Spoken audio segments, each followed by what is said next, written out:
Saudara Polda Aceh dan Polres jajaran memusnahkan sekitar 20 hektar ladang ganja yang tersebar di sejumlah titik di Aceh Besar hingga Gayo Luas. Pemusnahan tanaman ganja ini dilakukan dengan cara dibakar di lokasi. Kapolda Aceh Irjen Pol Marzuki Ali Basyah memimpin pemusnahan ladang ganja seluas 3 hektar lebih di Gampung Lampanah, Kecamatan Selimum, Aceh Besar bersama Ditres Narkoba Polda Aceh dan Polres Aceh Besar. Di lokasi yang berada di tengah hutan perbukitan, hamparan batang ganja dengan tinggi hingga 2 meter dimusnahkan dengan cara dicabut dan dibakar di lokasi.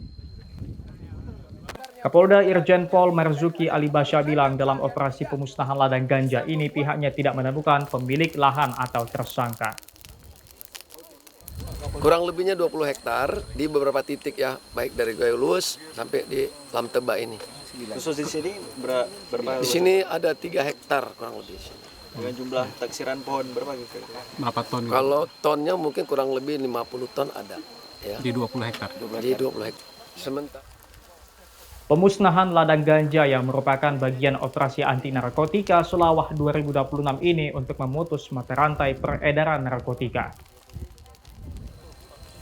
Mustajab Kompas TV, Aceh Besar Aceh.